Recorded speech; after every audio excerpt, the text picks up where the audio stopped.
There's only one man called Raila Amolo Odinga. You have been listening to what has happened today in Nairobi. This government has decided enough is enough. You know, we were in State House on Saturday, and we told the president to really be firm and deal with this guy conclusively. And I think today we are going to find very serious consequences. I am sure.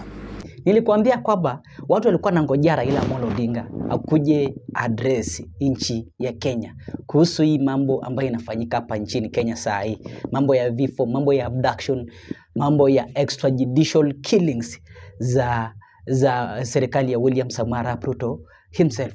Because now guys, Raila Odinga aliingia pale broad based government akisema kwamba hizi ndio vitu hatutaki kuexpect kuonekana ndani ya broad based government. Mambo extrajudicial killings, mambo ya abduction, uchumi ya maisha, gharama ya maisha irudi at least kuwe katikati, mahali ambapo mwananchi wa kawaida anaweza access. Unaona watu wangu? Na ndio sasa mambo imekuwa worse zaidi baada ya Raila Odinga kuingia pale ndani, because a lot of money ambazo William Ruto anaendelea kuboro zinakuwa consumed by Raila Amolo Odinga. And that's why this man was slamming Raila Amolo Odinga. And yesterday, don't forget, Raila Odinga wakati ambapo alienda kuzungumza, alizungumza kuhusu tumbo yake. Why am I saying that? This is because Raila Odinga alianza na story ya Adani. Unajua Adani nilikuambia alisponsor Raila Amolo Odinga campaign zake zote za pale nyuma kuanzia 2013 to 2022. Amekuwa akimsponsor. So Raila Odinga ako na deni kubwa ya Adani. So Raila Odinga alikuwa anajua, Adani alikuwa anajua wakati ambapo Raila Odinga atachukua ushukani, nitapata ma-contract hapa nchini Kenya na nitafanya nini, na nitarudisha doo zangu. Na Raila Odinga pia bado atanilipa. Unaona watu wangu? So mambo iligonga mwamba, Raila Odinga amekuwa kianguka na sasa Adani ameamua kutakuwa aje. That's why unaona Raila Odinga aliingia broad based government. Baada ya kuingia broad based government akaanza kusukuma hii mambo ya Adani deal irudi. Haikuwa William Ruto ndo alileta Adani, ilikuwa Raila Amolo Odinga. But baada ya Wakenya kurealize ya kwamba Adani deal ni scandal na tena ni mtu mfisadi, upande wa United States of America pia akawa chest. Unaona watu wake wakaanza kukamatwa. So Wakenya wakaamua kufanya kusarenda mambo ya Adani deal. Na ndio maana unaona jana Raila Odinga amekuja kwa address akitaka Adani deal akuja afanye nini, achukue contract ya kutengeneza Jomo Kenyatta International Airport. Unaona watu wangu, hajazungumzia mambo ya hii ya Albert Ojwang. Unaona watu wangu, amenyamaza completely. Na ndio maana unaona mimi nakubaliana na huyu jamaa kwamba Raila Odinga anataka tu tumbo yake. But kabla usikize and show my like video ili kuonyesha kwamba una support hii channel, na nasema thanks so extensive. Kwa hivyo guys, nataka usikize huyu jamaa na ndio pia utakuja kurealize kwamba ukweli it is true. Unaona watu wangu, it is true Raila Odinga ni mtu aina ya huyu jamaa anazungumza. Unaona watu wangu, sikiza. You know, these Azimio people, these Azimio fellas are used, and you know there's no Azimio. I don't know why you people just go round and round. There's only one man called Raila Amolo Odinga. He is the only man who is looking for a chance to get into the government through the back door. This man has not started today. This man started this in 1982, and even before then, a lot of us here who are now in this government and who are now in parliament and everyone were not even born when this man led a coup and killed so many people. This is a man who has in his hands over 5,000 deaths that he has caused directly to the people of Kenya. And every time it looks like he has a place where he has thirst for blood. And every time he feels thirsty, he just goes to the streets and makes sure that more people are killed. This is a man who has destroyed people's property. This is a man who has, destructed people's lives completely. Children are not going to school for today, tomorrow, and the day after in Nairobi and Mombasa, just because of one man, just one person.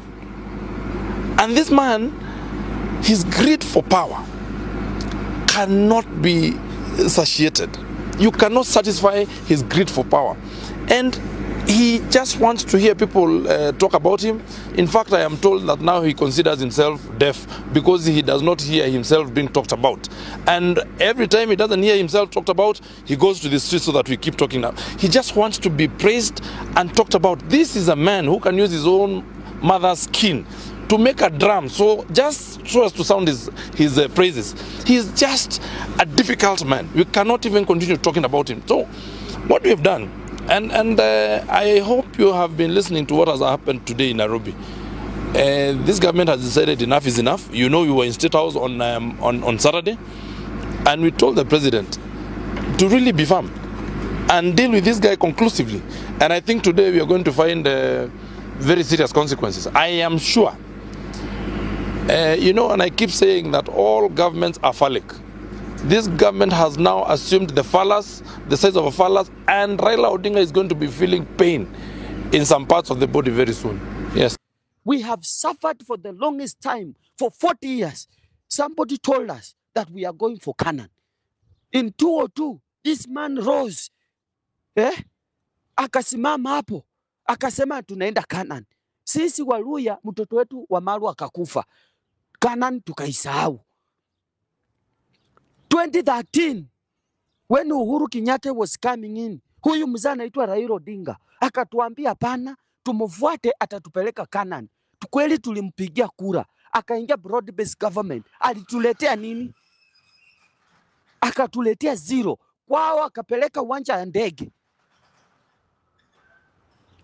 Hivi juzi Uhuru ameungana saini na William Samoei Ruto. Sasa ukiangalia maendeleo imeenda wapi? Imeenda Nyanza.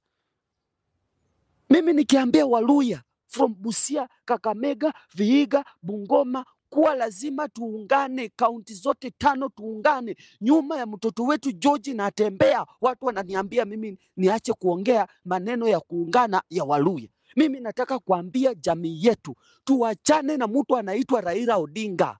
Huyu mzee ni tapeli mkubwa. Yeye kwanza ndiye saisi juzi mumeona finance bill ambaye inatengenezwa. Mtu ambaye ameweka kichwa yake kwa hiyo finance bill ni Raila Odinga. Na ukiangalia juzi ameenda na William Ruto kule Homa Bay. Akadonate shamba.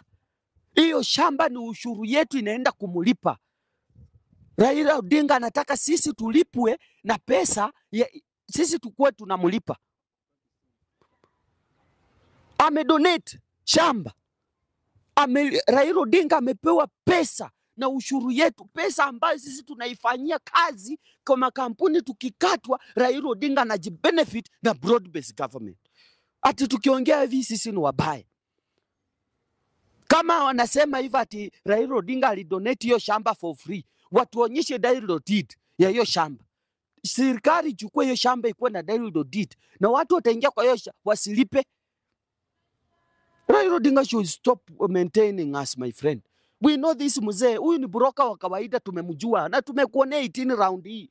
Hatutakukubalia hata kidogo. Saa hivi vile tunaongea na nyinyi, hii finance bill imetenge ofisi ya Raila peke yake.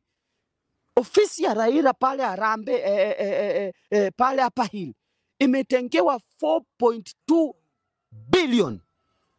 4.2 billion katika capital. Mzee mmoja tu ametengewa 4.2 billion. Na ni mzee wa 80 years ametengenezewa 4.2 billion. Mzee wa 80 years.